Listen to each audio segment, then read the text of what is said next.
rise for the pledge again. I pledge allegiance to the flag of the United States of America and to the republic for which it stands, one nation, under God, indivisible, with liberty and justice for all. We have Pastor Joe Stafford, who is the chaplain with us tonight for the invocation. Thank you, Mr. President. Our gracious and heavenly Father, we thank you for these opportunities to gather as a community, for these men and women who serve you through this body. We are grateful for that. We're grateful for our town. We're grateful, Lord, for what it means to us. And I pray, Lord, that you would bless and help them. We recognize that not every decision is an easy one, but there are decisions that need to be made. And so we are glad, Lord, for those that put themselves in leadership positions to do this. I pray your blessing upon them. Your word tells us that if we lack wisdom, we should ask of you. You'll give it liberally. And so in those moments where we're not sure, help us to be able to look to you.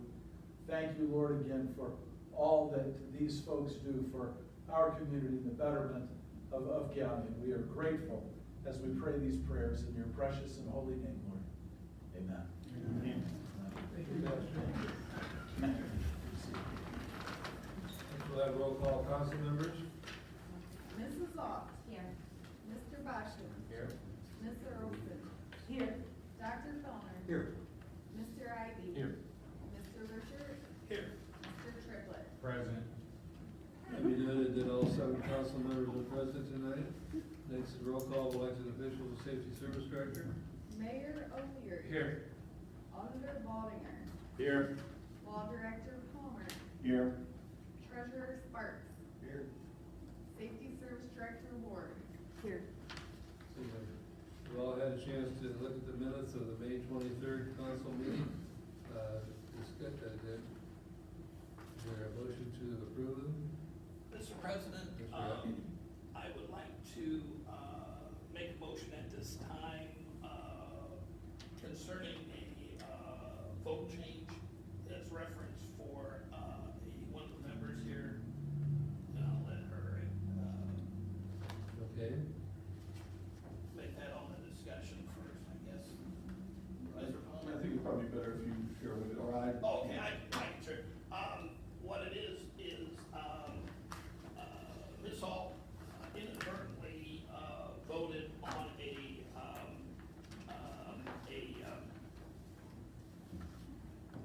an appointment, and, while the vote was, 7-0 in favor of this individual, she has a personal relationship with this person, so as such, and I'm not trying to be coy or anything, but,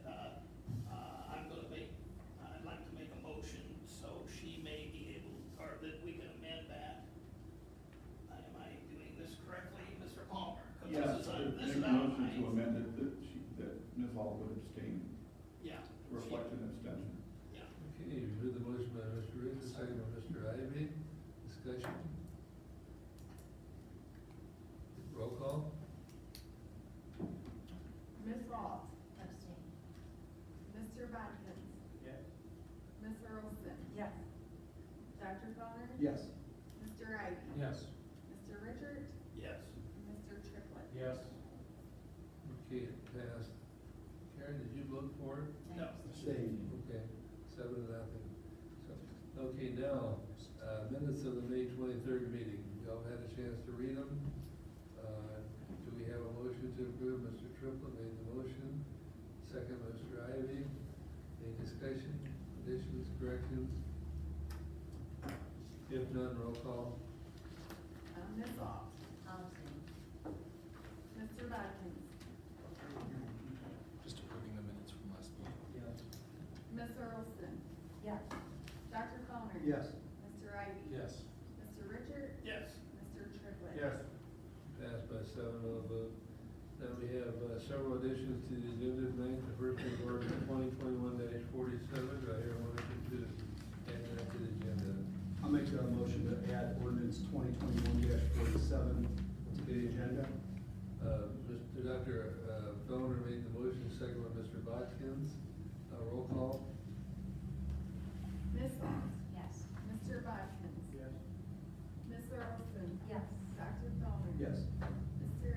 Yes. Mr. Richard, Yes. Mr. Triplett. Yes. Okay, ordinance 2021-47 been added to the agenda by a 7-0 vote. Next is ordinance 2021-48. Do I have a motion to add that to the agenda? Mr. Ivy makes the motion, second by Mr. Richards. Roll call. Ms. Aug. Yes. Mr. Bodkins. Yes. Ms. Earlston. Yes. Dr. Cronin. Yes. Mr. Ivy. Yes. Mr. Richard, Yes. Mr. Triplett. Okay, ordinance 2021-48 been added to the agenda by a 7-0 vote. Next is ordinance 2021-49. Is there a motion? Mr. Triplett made the motion. You have a second. Mr. Ivy seconded. Roll call.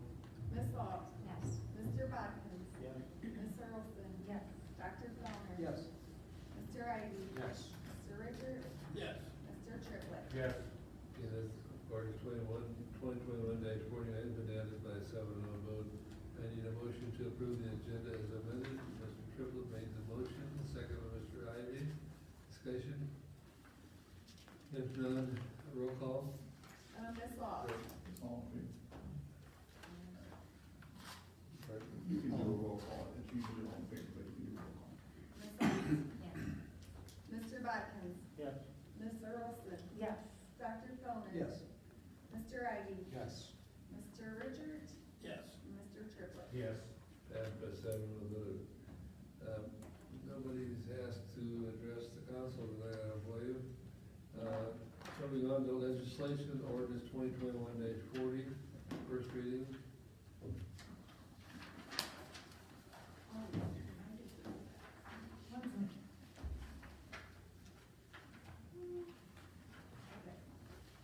Ordinance number 2021-40, entitled an ordinance amending ordinance number 2016-23, implementing sections 3735.65 through 3735.70 of the Ohio Revised Code by establishing and describing expanded boundaries of a community reinvestment area in the city of Galion and declaring an emergency. Heard the reading of the ordinance, discussion. Dr. Feldman? Yes, this came through, Economic Development Committee, and it adds some parcel. Mayor, could you expand? Yeah, the old Pico 2 property. I think people are familiar, historically, half of that building, where Tramex Sloan is, that's been in the city limits. The old original Pico and the manufacturing facility that's connected to that have always been in the township. So this would add, this is the desire of the property owner to have this included, and it puts us in a position as a city to offer community reinvestment incentives in the building, which I haven't talked to them specifically. I suspect it's a 2022 erection of the new spec building. So what this does is allows that building to be eligible to have the housing advisory committee meet with them and talk about what kind of tax reduction they'd have. So this anticipates a tax reduction on the spec building that we expect to be built on the site. It doesn't, of course, affect the real estate. So in the future, the land that it's built on, that'll stay there, that can't be abated. But the new improvements will be, you just know that they'll be, the owner of the building or the purchaser of the building would want to have some tax relief. So it puts us in a position to be able to do that. Thank you, Mayor. Dr. Crowder? Yes, are those, has that property been annexed into the city? Yeah. Or, okay, so And we thought, we're just yeah. extending the And we boundaries thought of our until- CRA, that, Gee. which is obviously what it says, but, Right. so it's not part city and part township, it's all within the city. No, and for those Just who think clarification. that we're constantly at war, Bucyrus battling tooth and nail for everything's not true. We really, it was kind of identified that we needed to adjust that really by a consultant that they had hired to put their CRA together. So that's kind of how we we found out that we had this little donut, or this hole that is surrounded by CRA eligible property, but that parcel most likely to develop isn't. Okay, Mr. Triplett. Just out of curiosity, who's the housing officer that administers the program? Oh, I'm glad you asked that question. No, the way it's set up, I'm the housing officer. Okay. That's fine. I mean, I could go on the housing advisory committee, you can't be on both. So it's, when we set up the CRA, it was a good idea at the time. I think it's probably remains a pretty good idea at the time, so. But that's a great question, Mark. Other questions? Dr. Feldner? I would like to make a motion to suspend the rules on ordinance 2021-40 and proceed to the final reading. Okay, the motion by Dr. Feldner, suspend the rules, second by Mr. Richard. Roll call? Okay, Dr. Feldner. Yes. Mr. Richard. Yes. Ms. Ault. Yes. Mr. Bodkins. Yes. Ms. Earlston. Yes. Mr. Ivy. Yes. Mr. Triplett. Yes. We suspend the rules, passed by 7-0 vote. Now, Mr. Triplett, I'd like to make a motion to pass ordinance 2021-40. heard the motion by Mr. Triplett, second by Mr. Bodkins. Discussion? And roll call. Mr. Triplett. Yes. Mr. Bodkins. Ms. Ault. Yes. Ms. Earlston. Yes. Dr. Feldner. Yes. Mr. Ivy. Yes. Mr. Richard. Yes. Also passed by a 7-0 vote. Moving on to ordinance Hey, may I 21. say something real quick? Not to pick a fight, not to be snarky, but there's somehow it's suggested, I think a bunch of people got an email, that somehow this council was anti-growth and development. So that's just not true, man. It was just 7-0. So those people who know what I'm talking about, then they get it. If not, just, they'll share with that next to you, because it's not fair. Didn't think it was fair a few weeks ago when the close 4-3 vote was identified as pro-development, anti-development. So you three anti-development guys, you've redeemed yourself, at least in my eyes, okay? I'm one. I'm giving you, I mean, true. It's good to be back in person, so that but anyways, I just think that's important. This council's been super pro-development. You could list all these things. It'd sound like a campaign speech, but the suggestion that, that you're anti-development because you don't want to vote for everything, I just think that's unfair. I love the 4 people who voted for it. No, all right, so thank you for letting me do that. Just felt that's real important. That's a real pro-development thing that y'all just did. It's a small thing, but it won't be small when the building goes up and there's a new facility out there. So, thanks. Okay, next ordinance 2021-47, first reading. Ordinance number 2021-47, entitled an ordinance establishing the Health Department Vaccine Equity Grant Fund 232 and declaring an emergency. Okay, heard the reading of the ordinance, discussion? Yeah, Who? I'll take it. Gail? Monitor Balding or? Yeah, I'll take this. This is, again, this is another, establishment of a fund for, grant monies for our health department. It's similar to what you just passed last meeting, the 231. And I mentioned at that meeting there'll be more coming. And, the next 2 are 2 more of what I was referring to. And I'll pass it on to Eunice if she wants to add anything to that. Sure, these are gonna kind of trickle in as I work with Olivia Roston in the health department to distinguish what funds need to be separated out and which ones don't. For example, the Healthy Grant Fund will not be separated out, it'll stay within 230. But for audit requirements, this is one that needs to be separated out as well as the next piece. So just to kind of wrap it up, these 2 funds that we're creating tonight are just for services that they provide.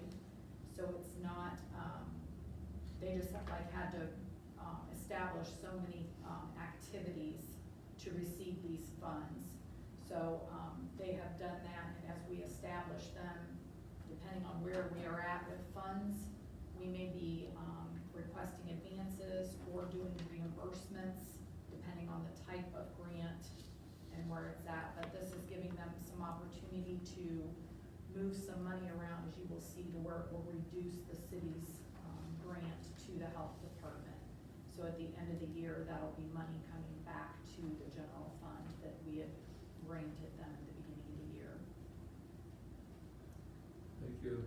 And this is really all goes back to, you know, the establishment a while back of the health department fund, separating it from how it used to be. And so this is just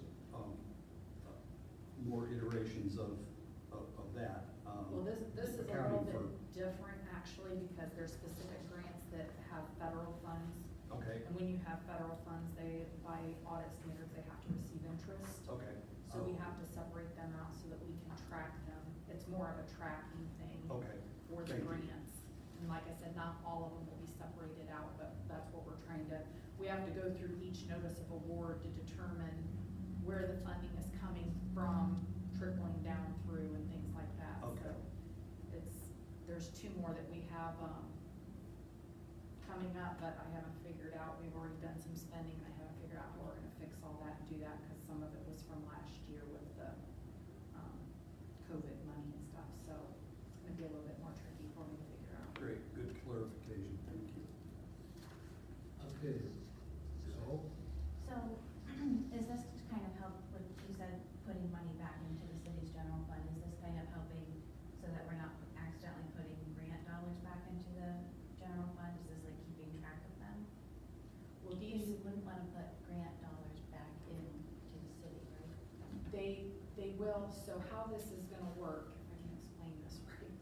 So look at Fund 230 as the general fund for the health department type thing, is how the audit's looking at it.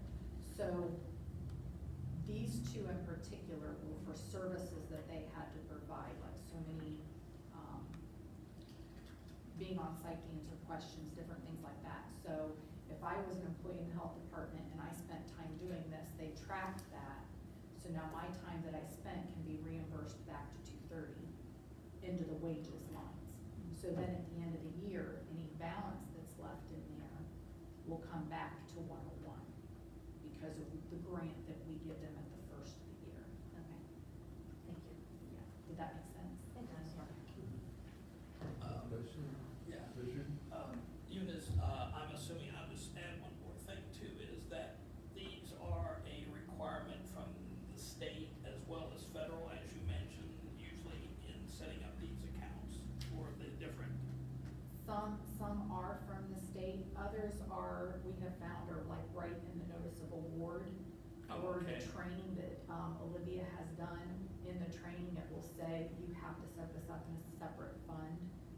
So Okay. that's, you know, to correct that, and it was, they did a desktop audit, and that was one of the things that they cited was the tracking of the grants since they weren't separated out. So any of them, those that were noted and stuff also have to come out, so we're working through all of that. Well, I just wanted to let everybody know that that's where this is coming from in that regard. I have one more. So, And is this paying the city back for the beginning of the year grant? Has that always gone on, or is that something new that's gonna happen? It's, Okay. questions? Dr. Feller?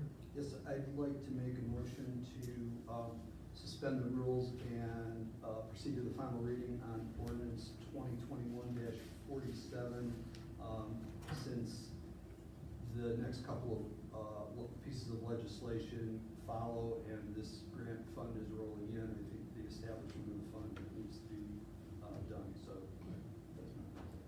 Good news for Dr. Feller, second by Mr. Ivy. Roll call? Dr. Fellner. Yes.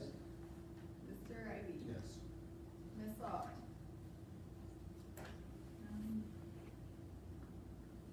No. Mr. Buck. Yes. Ms. Earlston. Yes. Mr. Richards. Yes. Mr. Triplett. Yes. Been the rules passed, discussion on the ordinance. Mr. Triplett, Make a motion to pass ordinance 2021-47. heard the motion by Mr. Triplett, second by Mr. Latkin. Discussion? Roll call? Mr. Triplett, Yes. Mr. Watkins, Yes. Ms. Ault, No. Ms. Earlston, Yes. Dr. Boner, Yes. Mr. Ivy. Yes. Mr. Richard. Yes. It also passed by 7 vote. Moving on to ordinance 2021-48, first reading. 6-1. No. Mr. President. Yes. 6-1. Pardon? Vote on 6-1. I couldn't hear you. It was 6-1. 6-1, okay, I But it's didn't catch okay. it. That's sorry about that. Thank you, 6-1. Okay, now ordinance 2021-48, first reading. Ordinance number 2021-48, entitled an ordinance establishing the Health Department Vaccine Needs Assessment Grant Fund 233 and declaring an emergency. On the ordinance, discussion. Gail? Gail? Yeah, this is just gonna be a repeat of what we just passed in 2021-47. It's just a different, fund. It needs to be set up for a different grant, and each grant has to have its own fund. So this will be a different grant. It'll be just a repeat of what we just went through. Ms. Earlston, you had your hand up? How many how many funds are we gonna keep? I mean, are there more, you're saying there's more coming, are we gonna have seven? I'm aware of at least 2 more. I was told by the state auditors that if there's 10 of them, I set up 10 of them. You set up 10 separate funds? If I need to, yes, that's why we're still working through them. That's gonna be controlled by the number of grants that are awarded to the health department. That reach the qualifications or the Yeah. requirements for them to have separate funds. Mr. Triplett? So is this new, setting up these funds for all these grants? Yes. I mean, we never got the grants before. We got the grants before, but they were in the general fund. Yeah, some of these we did, if I just jump in, like the vaccine, if you look at the vaccine equity fund, well, that's all, that wasn't necessary before, but. And some of it was brought about by COVID. Right. So, that's Right. some of the different things that are qualifying. And the part that kind of stinks about it all is if after the pandemic and everything's over and these grants go away. They'll have a bunch of grants on that chart of accounts that will be dormant. But I can mark them as inactive to clean up the reports and stuff too, so I mean, but it's a necessary evil that we have to go through to receive the funding. If I might, one of the things that the auditor's office and service director, law director, and the health department need to move up the priority list is the contract between the city and the health department. Because I think you can see and hear there's a fair amount of hours being logged and run up for which there's no compensation. So we were arguing about rent and improvements up there for a couple of years. I think that the conversation will shift more to how do we reimburse the auditor's office for this time and expense. They're almost for certain going to tab off some administrative costs on their side of things. Seems like it's something we could get in the contract, that there's a reimbursement for the hours that are Cost spent. of services. Yeah. So, they don't pay into that now, do they, the indirect costs? And so, I'll just stop there. I could have brought that up tomorrow, but I thought, The only thing in the roundabout way would be any money coming back to 101. Yes. At the end, but. So anyways, just another thought about trying to get that contract in place. That's been a bone of contention for a while. Do they pay electric bill? No, it's not worth getting into now, Mark, but rent, utilities, there's a discussion about whether we have to provide those or not. We need to get that sorted out and then get past that in terms of the hours. The mayor's office doesn't spend much time, but the auditor's office increasingly has been,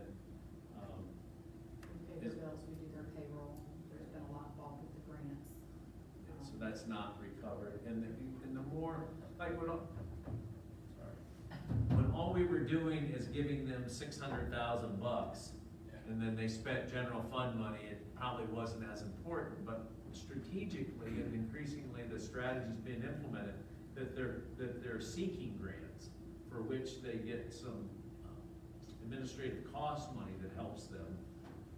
But those benefits, those admin costs have never kind of rolled down the street towards us, so I think that's something that if they're going to have, they had 3 grants a few years ago, if they have 10 grants, which is more than they do, but they increase that, but it'll increase that time to probably capture that.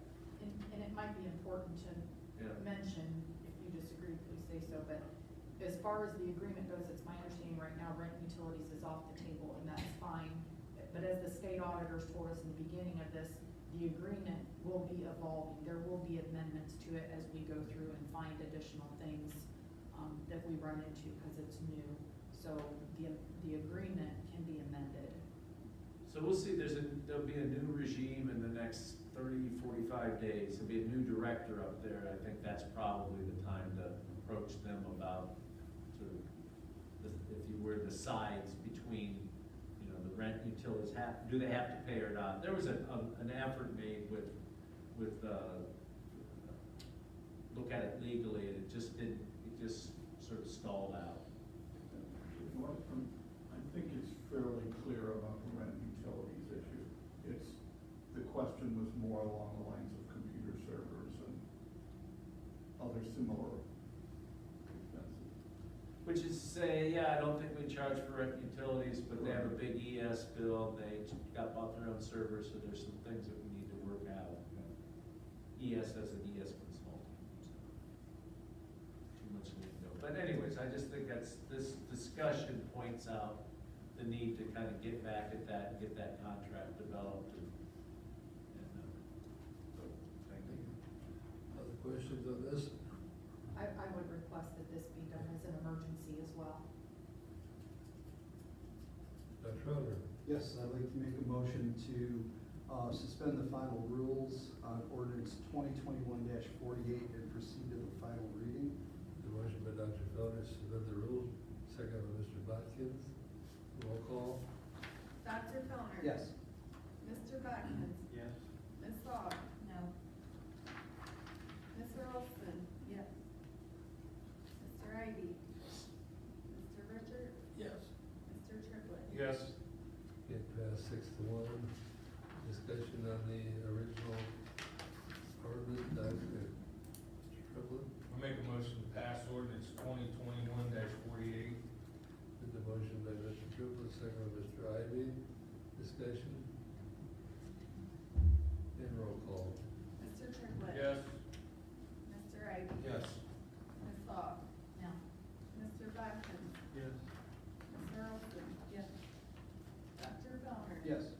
And Mr. Richard? Yes. I didn't catch, did you vote for that? 6-1. Oh, 6-1 again, okay. 6-1 it passed. Moving on to ordinance 2021-49, first reading. Ordinance number 2021-49, entitled an ordinance amending ordinance number 2020-92, permanent 2021 appropriations by appropriating and transferring funds of various health department funds and declaring an emergency. Okay, discussion on this ordinance. Can we just do a brief Who's recap? committed to go through? Yeah, I mean, I This think is the different. first half is totally different. First half is the mosquito grant. Right. Accepting, and you can see that's accepting, we gotta raise the money. Well, Go ahead. this didn't go through finance, and I apologize for that, but we had not received the mosquito grant money prior to the finance meeting. So that's why we asked for it to be voted on tonight, because they are already starting expenditures for this grant. So when you guys, created at the last meeting, you created Fund 231 for the mosquito grant. So when we received that money, it was deposited in there, so it's sitting in there now as cash unappropriated. So these, the first 3 appropriate, the funds into the mosquito grant lines. totaling $14,680, which is the cash balance in there that we have received. Some of it goes to other technical services, advertising, and operating supplies, in there, as you guys can see from those. This is trap and test too. It's not, don't confuse this with the machine you either love or hate going through your neighborhood. This is trap and test and this, and tires. Can you review section 5? Yes, I just, so on that, I'm kind of pausing there. Are there any Okay. questions then on the first ones, just on the appropriating of the mosquito money? Yes. Privilege. What are technical services for mosquitoes? I gotta pay somebody to check the traps. We contract with somebody for Yeah. that. So that's You a know, contract. So Eunice, is that a contract, so it's not hourly where we're like cutting out admin costs or anything like that? It's just one person doing it with a contract? Correct. They do a contract with one individual to go out and do the traps, and stuff like that, so that, That's the also test the mosquito for the viruses and. yeah. They trap them and test them. They get paid Tracking pretty good. testing, yes. Yeah, they do. Should have been corrupt to be a mosquito You trap. never know, aren't get licensed, you can be an official mosquito tester. But that's the first part. That's the 14 grand. The 20,000. So then, we're appropriating, $20,000, that's unappropriated in 230, and this is again, this is for the VN 21 grant, which is the vaccine needs grant, for funds that were received, so we're appropriating that into the transfer line in Fund 230. So if you'll recall earlier, I said, look at Fund 230 as the Health Department's general fund. So just like we do, transfers out of our general fund, this is gonna transfer it from the Health Department's general fund into, a transfer line, and then the next portion of it transfers it, it moves the actual cash from where you transferred it into Fund 233. That's why you see that $20,000 again. And then This stuff is, like, money being used for, that is what I was talking about, that'll be transferred, you're gonna see a lot of back and forth. So it'll, once they do their calculations for those services that they provided, we're probably gonna see another transfer back to 230, whether it's to salaries and benefits, or wherever those services for those grants were provided, it will go back. and this is COVID money. But that'll be down the road. These are the vaccine grants. And we just created Fund 233. Correct. They have to do a needs assessment. It's a little bit of a bureaucratic chase, but what they're trying to do to maximize vaccines, push out as much as they can is make this money available, so. Is this COVID vaccine or?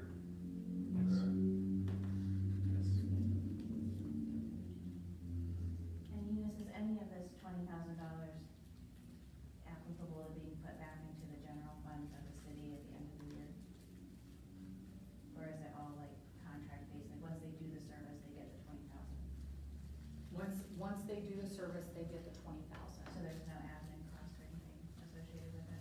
No, there probably is admin costs associated with it. But in all honesty, I don't know what that is till it all shakes out, because that's gonna come down the road once they finish everything. So I literally, like in my notes for the last portion of that 20,000 being appropriated from unappropriated funds into 230, it'll be transferred at a later date. That was gonna be my question. Yeah. So it's all. But to answer your question, I think, no, it is unlikely. If that money is an expense, it'll go back to the 230 mothership. Right, and in my thought process, in any money that from that 230, whether it's in salaries and benefits that comes back to 101, it's hard to say where that money is gonna, that balance comes from. Was it from change of employment? You know, whether if it's in salaries, if it's in benefits, if somebody changed their insurance plan to a cheaper one and there's a balance left in there and they give that money back to the city, you know, was that from reimbursement from grants? Was it from change of plans that there was just leftover money there. If we get a new health commissioner that doesn't make as much, we've been without one for a while, so there could be extra money. So it's hard to say, to earmark that when it goes back to 230 to say if it's from that. Especially if they've spent money and they're running short at the current time that it fills that in. There's kind of a shuffle that goes on with it. And all of that money is also like, so all of like the insurance payments, Medicaid payments, and Medicare payments all go in that same pot now? In what? For like somebody gets a vaccine up there and they. So does all that money just get dumped into 230? And then, so I guess my question is, whenever we're paying the city back money, how are we knowing that it's not money received for a service that's reimbursed by Medicaid or Medicare? Or something like that? So the grant money has, so like the, if I understand you right, I'm not 100% sure I do. So of the 20,000, when you get a grant, there's stipulations on it as to, you know, it may not be eligible for benefits. It might be able to reimburse for salaries, but not benefits. So that's something that Olivia tracks at the health department per the notice of award. Is that, but like if somebody makes a payment for a vaccine to the health department, that's in 230 and tracked differently, goes into a different revenue fund. So it's not, money that we receive like that is in a revenue line and not in an expense line that you guys are transferring back. I don't think that that's what the concern about on the previous two votes, that money that's in 230 will be transferred back. I think practically what happens is that stays, but in the overall budgetary process, if there is, the end of the year in 230, make up a number, $150,000, part of the discussion will be, do you need the same amount of money next year in terms of the general, the city grant to the health district? Yeah. So that's where, And that is where the no. I thought that's what Not you said. necessarily true. Yeah, In but the that, past, yeah, that is what we looked at, but now that they're in their separate fund, the state auditors are doing adjustments when they do our gap. Because since we Right. don't have an agreement, we don't know if we were to transfer back to zero that out and how that was to be done. So that's where some of the adjustments are being done, because we don't have an agreement to know how that well, that's what. leftover cash is Which, handled. but it seems like out of the blue, we need an agreement, but that, we were coming to that will allow us to describe what we do with excess funds. Right. And that conversation isn't out of the blue, it's been since 2019. No, it's been a tough road. Yeah, It's been it a- has. So anyway, I think that I got a sense that's what you didn't like about the two previous ones. I think we need to set it up so that once it's there, it stays there. Yeah. We don't transfer it back in the absence of agreement to turn around when you rev up 2022, for instance, then you're gonna pay that money back in to get them started. That would be ideal in my world, like you were Yeah. saying, to say, you know, if they have $100,000 left over, then next year's grant is reduced by that. That would make my life and you guys a lot easier. So, you know, look, I think that's, I think we need to work that out, not getting too far off the subject of the relatively simple ordinance there. Thank you. That's my fault. If we go too far. Anyway, Okay, discussion? Mr. Ivy? I would like to make a motion to suspend the rules on ordinance 2021-49 and proceed to a final vote. You've heard the motion by Mr. Ivy, suspend the rules, second by Mr. Richard. Roll call? Mr. Ivy? Yes. Mr. Richard? Yes. Mr. Triplett? Yes. Ms. Aug? No. Mr. Bodkin? Yes. Ms. Earlston? Yeah. Dr. Feldner? Yes. Passed. Mr. Triplett? I can make a motion to pass ordinance 2021-49. Heard the motion by Mr. Triplett, second by Mr. Bodkin. Discussion? Roll call? Mr. Triplett? Yes. Mr. Bodkin? Ms. Aug? No. Ms. Earlston? Yes. Dr. Feldner? Yes. Mr. Ivy? Yes. Mr. Richard? yes. He also passed. Moving on now to other business, liquor permit transfer. That, No, it's been pulled.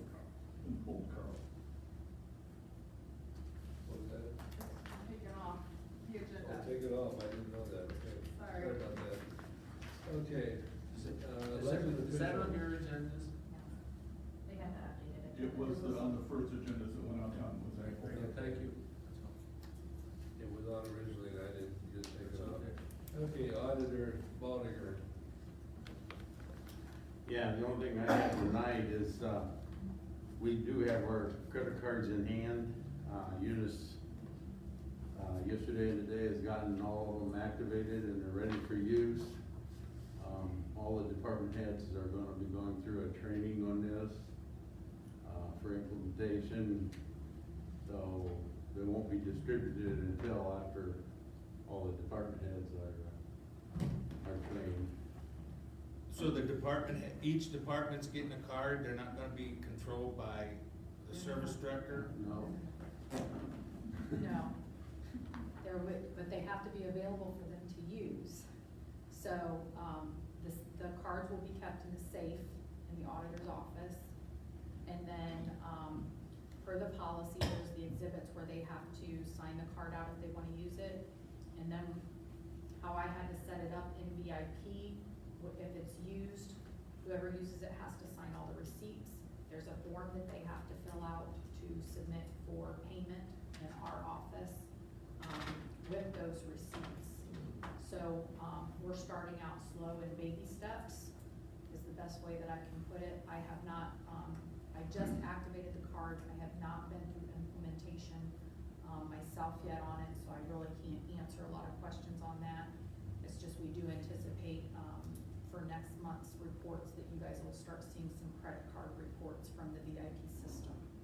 So, just kind of wanted to give you a heads up that they're activated and we are moving towards that, but we're not, the gates aren't open yet, so to speak. How many cards units did we get? I think, 102. no, maybe 10, and understand that that's, 2 for the police, 2 for fire. There's 1 general one for the city, and then like administration line, but those are not gonna be distributed to those departments, police and In fire. the auditor's safe. Right, police and fire will each have one to hold, the chiefs will have one to Okay. secure, that they have to secure in that office since they're 24-hour operation. Any others then will have to access them from us. Good luck.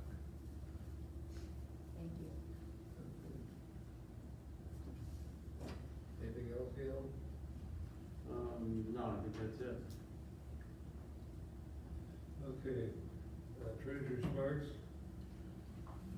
I don't have much, it's just great to see everybody in person. Eunice just did the statement of cash for revenue and expenses. Something I look at every month.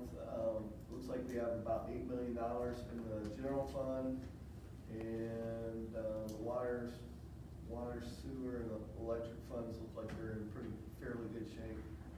So, and then we have about $20,939,000 and some change left over for cash and investments. So if anybody's ever looking at that, I don't know if you look at it, it's always in the, don't look at the ending balance, look at the unexpended balance, because that's the right balance.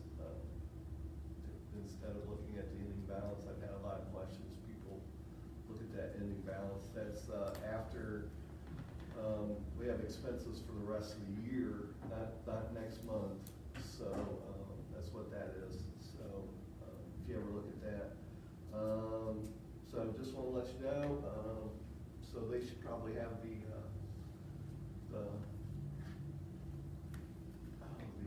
statement done for me probably tomorrow or the next day. I'll come in and sign it. So That's it? that's it. Okay, Auditor Baldinger? Thank you. Repeat what Mr. Sparks said about being, it's wonderful to see everybody. It's been a while since we've had a chance to talk. We have a couple of legal actions that are proceeding. Just to give you a real quick heads up, some of you know this, but there's been a positive development and a good outcome in the sleep-in situation. And the city's, the amount of money that we have out there and has been recognized by the courts and everything, looks really good. So hopefully there'll be some positive movement on that in the coming weeks and/or months. I think everyone's pretty optimistic about that.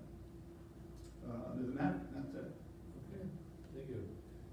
Mayor O'Leary? I just amplify a little bit, I crossed that off the list, it is Okay. moving forward. And the only thing that Thomas didn't say is it's pretty clear that the owner of the hotel, which is the mortgage company, is actively looking for owners. They're specialized lenders, so I don't mean to be flippant, but they do this all the time, they do it a lot. I'm encouraged by that, I think Thomas mentioned that, Zoom, never wanted it to go to an auction.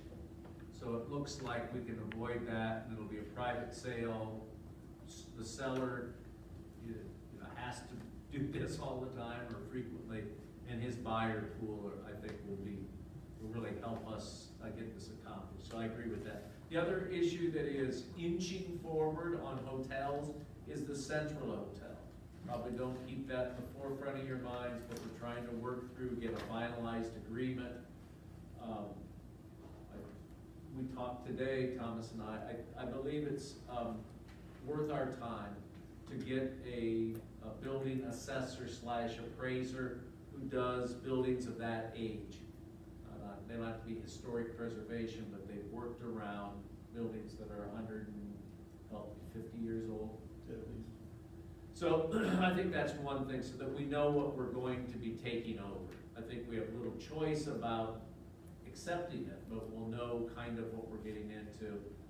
That and some technical arrangements on any outstanding loans that are there to transfer, how those have to be.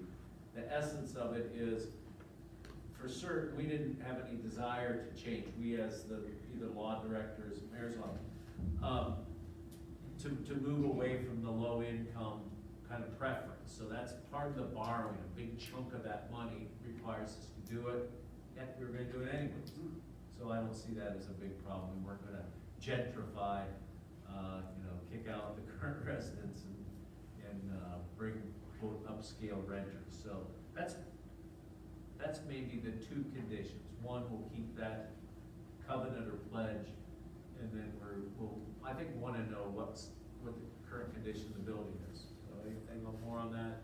I think that's fair to keep you posted. You don't get blindsided that way. I'll try to move quickly. Health department. I'm not sure, we're really not a city government that passes a resolution on every legislative issue under the sun. And it might be late in the game, and it might be nothing other than to try to get a 7-0 vote to say we're against the elimination of the health department. I wouldn't rule that out, but I think by the next time we meet, most of those cards will have fallen in the big state budget sweepstakes. Lot of amendments. I've never seen anything like it. We got off the issue of the health department. We got a legislative alert that relates to amendment introduced about limiting broadband for municipalities. So when I called Reineke, I mentioned that. Yeah, we just got it late this afternoon from the OMEA, Ohio Municipal Electric Association, the lobbying group for AMP basically. And the concern is that it would freeze cities out and have the broadband sweepstakes only, the only people who could really be in it are cities who are already in broadband, practically speaking. And it would turn it over to private development in its entirety. So I don't think we have that unlit loop.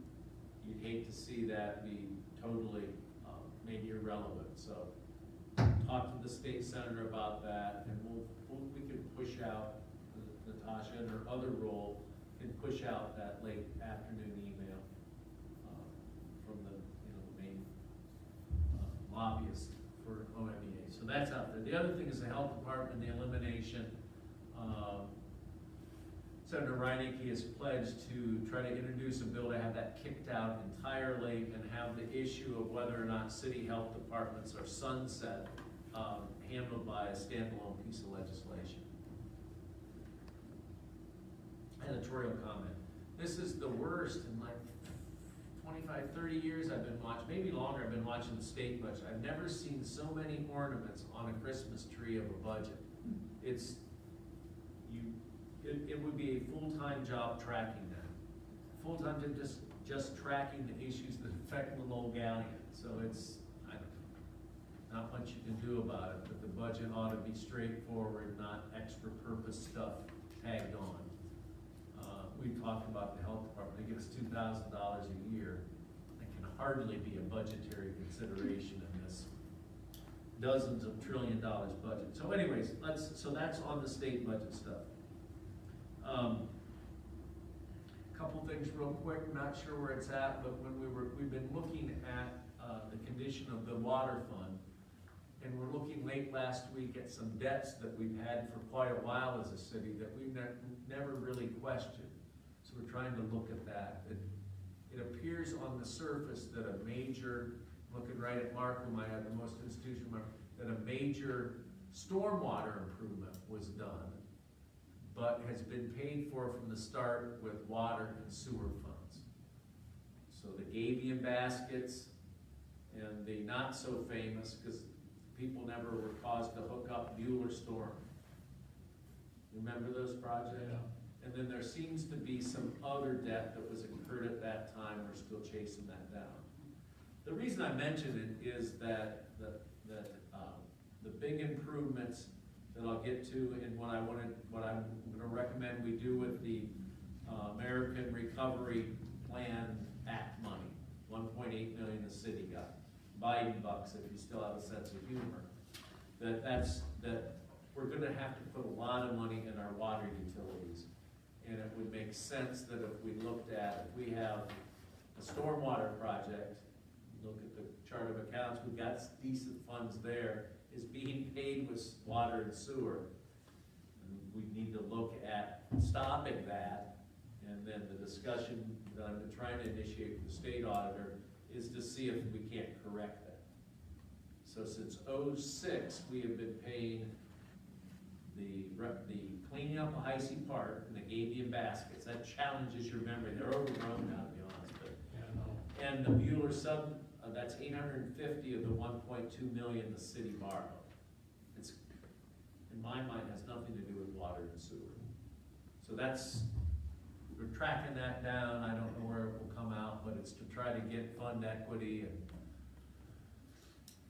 the pressure on water users is gonna be pretty great. The needs that the EPA is gonna require that we do is gonna cost more money than we're collecting, and so trying to look at our current debt stream and see if we can't shed a little bit and put it into the right fund. Anyways, long story, could go longer. It leads me into the next two things I want council to, it's almost homework, on and around teach. Recovery Act dollars and the remainder of the CARES dollars. We're really getting to a point where we're gonna have to discuss that. Probably comes up next week in finance, but you know, sometimes it seems like finance,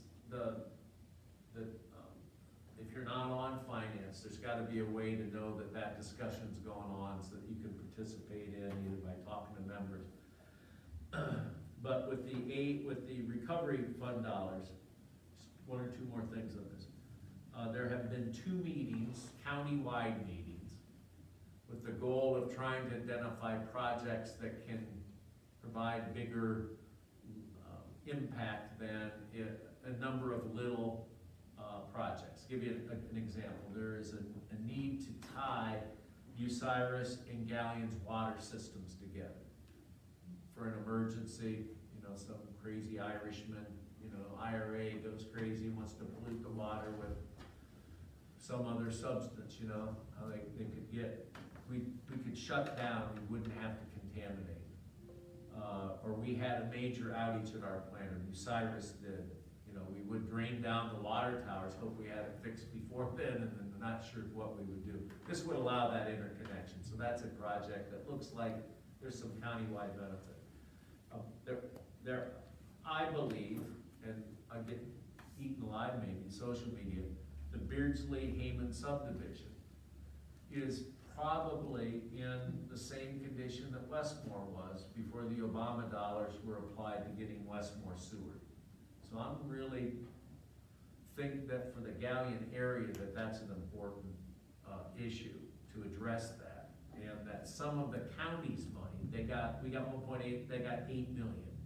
So to a certain extent, this is a sweepstakes to see who gets the most out of the county's money. And so just stay tuned. Now, my argument is that the county wouldn't get 8 million if it wasn't for the 10,000 people in Galleon and the 11 or 12 in Bucyrus and 4 or 5 in Crestline. So most of the counties take, there needs to be consideration for city projects and partnering with city projects. And that while there's a role for the extension of rural water, it is really not in our interest. So you'll probably hear about me being parochial and not county-wide minded, but I don't see the benefit for Galleon water customers to extend water to Nevada and Osceola using these federal dollars. So maybe they'll stop inviting me to the meetings, Carl. It'll be the first time, but I really believe we need to fight that fight. I'm not against water to Sulphur Springs, but I'm not sure, again, how that benefits us in the least, and it clearly could deplete that $8 million pool that we may need for other more regional projects. If you give me 1 or 2 more minutes. We have, might be minor, but it could be major problem with the dam in Amons and the bridge that is County Line Road. So go out there, we got a nice blue tarp out there protecting it from further erosion, and we're studying it, that could be a major project.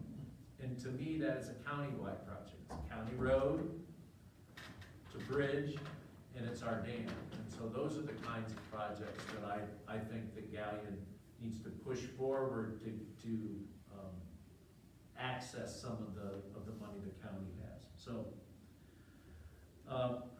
as it stands now, I think we have on the 1.8 million, last thing I'll say about this, there's $1 million in water facility improvements between Railroad Street and what are we gonna do with the reservoirs?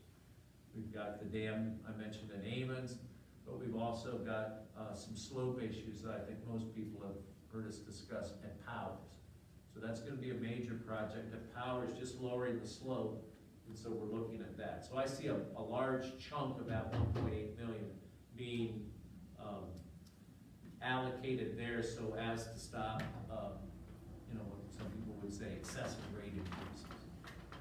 So that's a way to not have to borrow money to fix it if we get these Biden bucks. So that leverage with some county is what we're saying. There's a 3rd meeting scheduled. I hope I get invited. But I do think it's a difference of opinion. We've both been county commissioners. We understand they're in a little bit different political dynamic. But I think that the Galleon area can't get shut out when it comes to these sorts of projects. Okay, so very last thing, was to applaud or laugh, is the CARES Act. I really would like input from non-finance committee members to the finance committee about the ideas on utilizing what remains of the CARES Act dollars. 365,000, a little bit over, there's an encumbrance for the fire equipment that we bought, but there's about 365. This is what I'm recommending, but I wrote it down when I sat down, so it's in ink, but it could be in pencil. That we save about 17,000 for stuff. I think we'll still be in the sanitation, and there'll be some COVID-related needs for basic city operations. That would be just a small reserve fund, and then we allocate the 350 into two parts. One would be a United Way administered utility assistance program. Okay, I think a lot of us feel that more should have gone out last year with utility assistance, and people who had trouble paying their bill last year still had trouble paying their bill last year. So I'm pretty confident it's eligible. And United Way thinks that they can access customers and limit the amount of work that the auditor and the billing office have to do with that. So that would be one suggestion. If I were sitting out there again, once upon a time I was, I would ask some questions about how you're gonna make that work, kind of the nuts and bolts of that. So I think that's something to think about. It's also philosophically, you may, yeah, man, enough's enough. But I think feedback to the committee is important for next week's meeting. The other one is, it's a matter of how much we put into it, and that would be a small supplemental business grant program.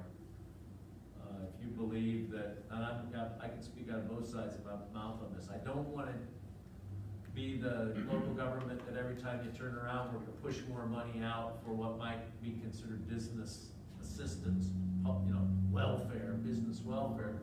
On the other hand, I think you'd have to not be shopping locally and not be dealing and talking with local businesses to ignore the fact that their cash flow and stuff is maybe not what it should be. So those are the two things I'd recommend.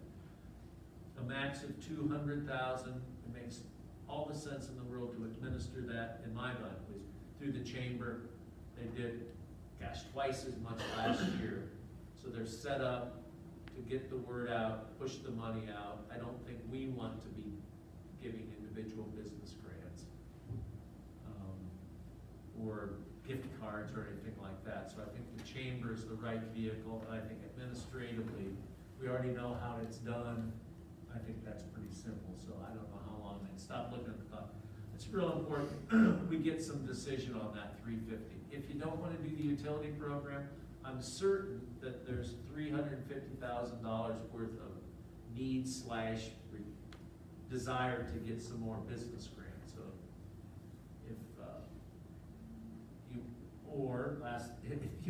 if we want to try to see if the United Way can do it, we could end their contract a little bit short calendar-wise. So they're done September, they're done, and then we could reallocate, I believe, I'm going to ask Unison. I think we can move that into that business fund, take it out of utility and put it into business and get it out by the end of the year. So something tells me I wasn't too confusing on that. I think I want to boil it down to a couple projects, just one big project if the utility thing doesn't tickle your fancy, and I think it was a wise idea to hold off this money though, because I do believe the business community is, they're not healthy yet. Can't speak for everyone, but there'll be businesses that will ask for the money, and so that's what I got on all that. So it's a kind of a long list, but just been dying to share that with you. Thursday, you people who work for a living or work regularly, sorry about your luck. Those retired people wandering around, I think it'll be a nice, the bike path has been well received, and we're gonna do a dedication of that. So 10 o'clock on Thursday, if you can get away, come on out. I might recognize you, I might just stiff you up. But no, I'm looking forward to it. It's a pretty exciting thing. Wish the benches were there, but you can't make everything work right. In fact, as we learned this week, the supply chain on all of our projects, Tasha, the ones that she manages, going back upstream, Matt on the one because you're assuming that you can get any piece of pipe for the roadway project, but don't assume too much. It's really the supply chain is all disrupted. In fact, that will have an impact on when we get a new grocery store, because if they can get the real estate stuff worked out, they still got to get that thing re-equipped, and so that'll have a variable there. But we're as close on that as I think we've been since Geyers sold their last item there. So anyways, without failing, I'm gonna ramble on, but I'll see you on Thursday. If I don't see you before, then we're gonna meet tomorrow, I think. But it should be a nice event, and so come on out. That's all I got. Okay. That's funny in itself. That's all you got? Come on, man. Have anything, do we have a motion to adjourn? Mr. Triplett made the motion, Mr. Earlson seconded. All likewise being here